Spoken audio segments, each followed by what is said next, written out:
Welcome everyone to this new lesson on Womp3D. So we finished the analysis of all the features and now we can finally create a new project that can challenge ourselves. We have chosen as our subject an hypothetical character pawn for a board game or a figurine, in our specific case a rabbit with a sword and cloak. So we start as we do every time by eliminating the bodies already present by default and then build the general shape of the head and body, and then we will go into more and more detail. For the head, we use two cylinders, one vertical and one horizontal. We increase the roundness and the goop so that a unique shape is created, which we then also fix in the angle. After that, in the same union, we create a small sphere that we make negative and increase the goop a bit. We then use it to subdivide the lower part of the muzzle and give it a hint of chubby cheeks. We now add a curve that will make up the body, very simple, consisting of only 2 points, and we adjust the size of the individual points. Then, I suggest to always help ourselves write the names of the unions and the groups.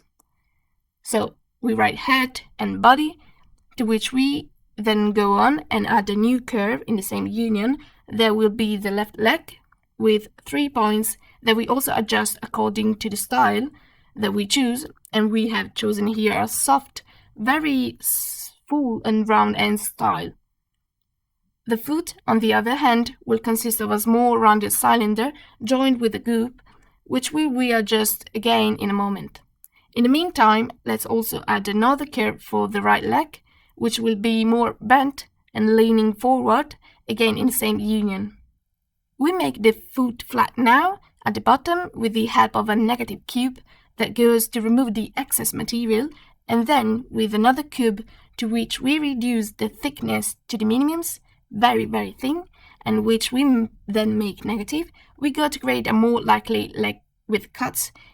In fact, we Ctrl-D, we duplicate this cube and repeat the operation a little farther on. Finally, we select from the list the whole foot block, so the cylinder, the cube that cuts under, and the 2 slope cubes. And again, we do Ctrl-D, and then we move the copy to the coincidence of the end of the right leg by rotating it. At this point, we click on Materials and create a new one by adjusting the color and all the parameters as desired, and this will then appear among the list of our materials, and we applied it to the whole body. We make use of an existing curve, the blob, to make the white part of the belly of the rabbit, so we leave it in a new union to keep it distinct without goop. And after changing the color, we make the curve cylindrical, and then we increase the roundness of 0.1 so that it is not angular, and on the other hand we remove 0.4, which make the shape too sharp. We arrange everything as best as we can, point by point, and that's it. Now we create the base of the token of the figurine, so with a very simple cylinder to which we deem the height and then assign a new material that we create with a new color. We chose a dark blue, for example. Now, let's move on to the ears.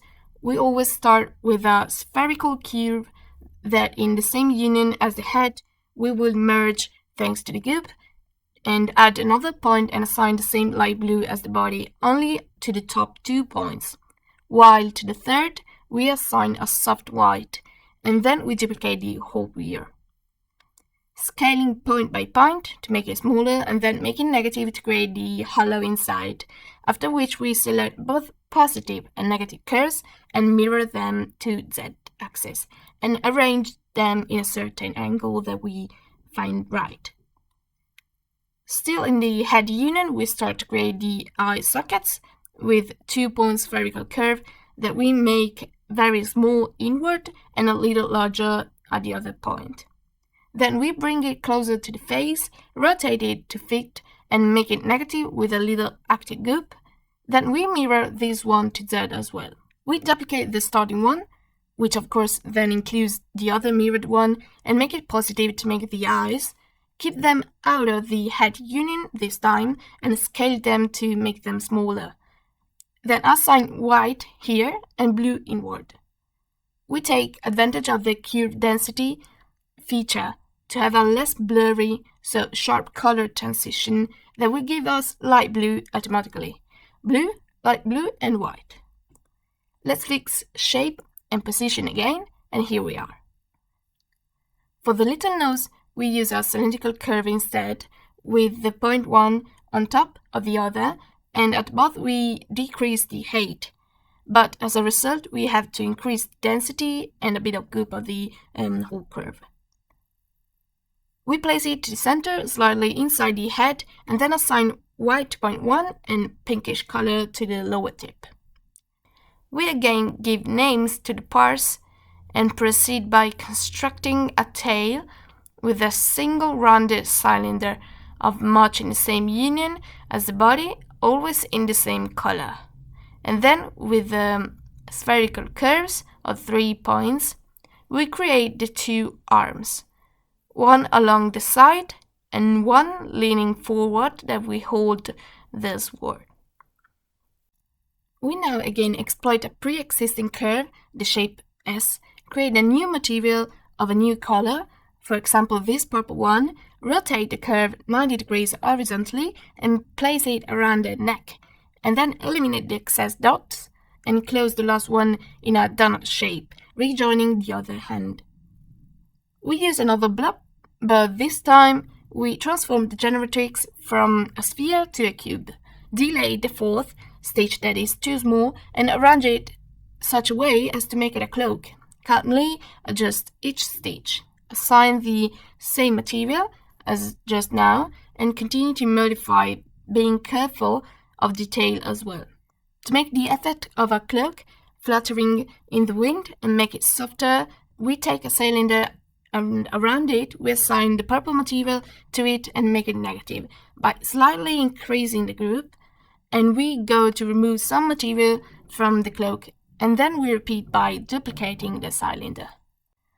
As the last object, we are going to create the thwart, so a cylindrical curve that we are going to arrange in the rabbit's hand, and we then add all the points, and the last one will give the shape of the point. If we shrink it enough, we adjust the equal thickness for each point to have a fine enough blade, and then we also add with a rounded square the horizontal part, called the guard, which we arrange so that it is perpendicular to the blade, and color it a yellow or gold, while the handle in purple and the blade in gray, increasing the metalness of those 3 points and making sure that the cube shade of colors between purple and gray is hidden by the guard.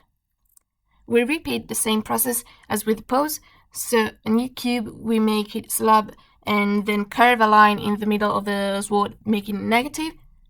We again give order to the list by naming the new elements, and finally we duplicate all the components that make up the sword and make it a little farther apart, and then make the other one negative and create the recess where we can then return the positive one to its place. And we characterize the surroundings with the ambient light, the slope of the shadow we want, uncheck show grade to stop saying the construction grade, and choose a background color. We give a title to our project, for example Warrior Rabbit, and then export if we want a PNG of the scene or a 3D OBJ or STL file.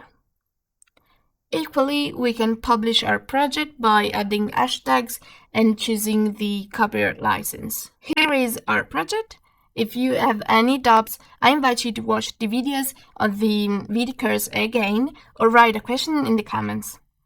Well, I would say that's all for today. Thank you for watching so far. If you found the video interesting, please leave a like, subscribe to the channel, and if you would like to support us, you can also join as a supporter to help us creating new content. And we will see you in the next video.